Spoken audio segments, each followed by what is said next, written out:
What's up everyone, it's Oliver. So today I'm going to be crushing my YouTube addiction.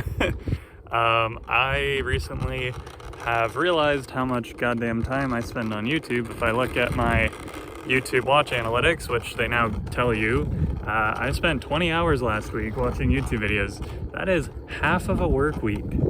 Literally 20 hours. And that was a good week for me, I think. But I found a really interesting blog. So I'm actually going to chart all of the data that of all the YouTube videos I've watched in the past 5 years. And then I'm going to talk a little bit about how it's kind of ruined periods of my life with addiction, because it's actually really bad. Like I think a lot of my lack of motivation to do stuff oftentimes stems from just going into a YouTube rabbit hole. The kind of impetus of this video was another video that I watched that was basically talking about how these websites and stuff, social media, are designed to keep you on it for as long as possible, which is obviously I already knew that. Past my bedtime, I was just sitting up late watching a YouTube video, and I was kind of thinking to myself, what the hell am I doing with my life? I will make exceptions for tutorials. So if I'm watching a tutorial on how to fix something in my car, that's an exception. It's something that's purposeful, but I don't want to get sucked into this algorithm stuff again. I also realized the irony of making a YouTube video about how I am no longer going to be watching YouTube videos, which is kind of funny. All right, so step one in this process is to go to this blog that I found, which basically tells me exactly what I need to do to export my YouTube data. Now, unfortunately, I don't know if this is gonna give me the actual amount of watch time, but what it will do is it will give me the number of videos that I've watched every single day. And I guess I'll find out more when I get onto the computer. If you have allowed Google to track you, which it's actually gonna come in handy here. I probably have watched a couple videos on other accounts here or there, but the main majority of the activity was on my main YouTube channel. I'm going to hop onto the big computer. Here we go!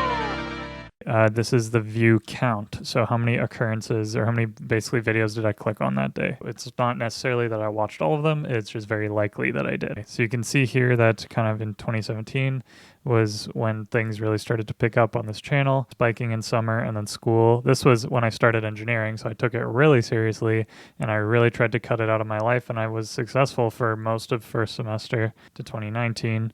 You can see I managed to carry this through most of the next semester, and then in the summer I picked it up again, and then again in second year I managed to kind of control it, and then second semester of second year I also managed to control it pretty well.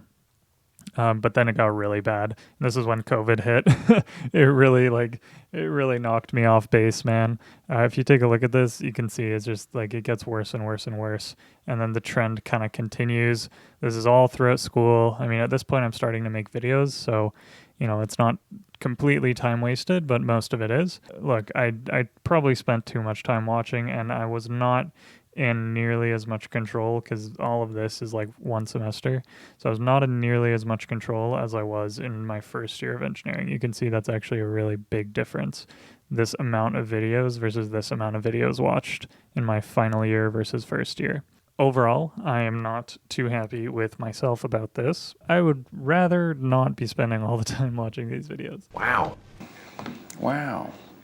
Wow. So I found this social sciences study where they basically dug into YouTube addiction, and there were a few lines that I wanted to talk about that really stood out to me. Basically surveyed 150 people, most of them between the ages of 18 and 30.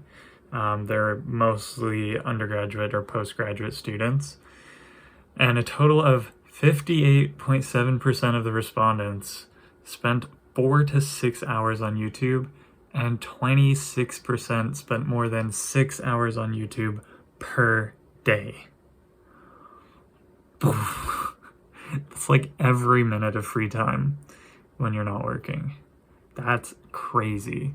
That is insane. The analysis indicated that passing time, enjoyment, and information seeking were the predicting factors that contributed to YouTube addiction behavior. So literally everything. It's oh, I'm just gonna pass some time, gets addicted. Oh, I'm just gonna do this because I feel good about it, gets addicted.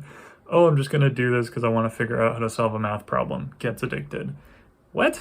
It's kind of crazy. I will say that they do kind of caveat the study at the end, basically saying that it's not the most scientificest study in the world. Like, they did do some like statistical analysis to try and prove that it's done, but you're inherently probably going to get a little bit of bias in the study because the types of people who will take a study about how much YouTube they watch are probably already watching a lot of YouTube. Another interesting line here: young adults, like university students, rely on YouTube because of its entertainment ability and want to pass time. Enjoyment from using social media apps to escape real-world pressure can lead to addiction. So basically, they suck at handling real life. Individuals who use social media for the utilitarian purpose of searching for information have shown positive correlation between searching for information and being addicted to YouTube. So literally, just by looking for information, you might end up down a rabbit hole and getting yourself addicted again, which I know because that has happened to me multiple times. Now, I don't really think that getting rid of YouTube would really be like complete if I don't find something to replace it with. And that thing might be making more YouTube videos. I also need to prevent myself from replacing it with another social media platform. As it stands right now, I don't really use any other social media platforms like that often. So what I want to do instead is I want to try and find ways to replace it with productive things. Like recently, I've been trying to learn a little bit more Polish. Well, I used to know a lot of Polish, but it's really gone downhill. And I was speaking to my Polish grandmother over the phone the other day, and I realized that I don't know how to say anything. First and most popular around the world, kurwa. So that was a little bit of a problem. Number 2 is reading. I want to read more, but I want to do it with physical book. Doing it on my phone basically just leads into the rabbit hole. You get a text, you get distracted, whatever, you stop reading. I basically just want my phone to be used for phone things. I also don't want to text that much, so I'm going to try and replace texting with calling people. You can just call someone in like 2 minutes and you have the answers you need instead of sending 15 texts that take you 10 minutes. Alright, party people, so we're back. It's been about a month since I made the other videos.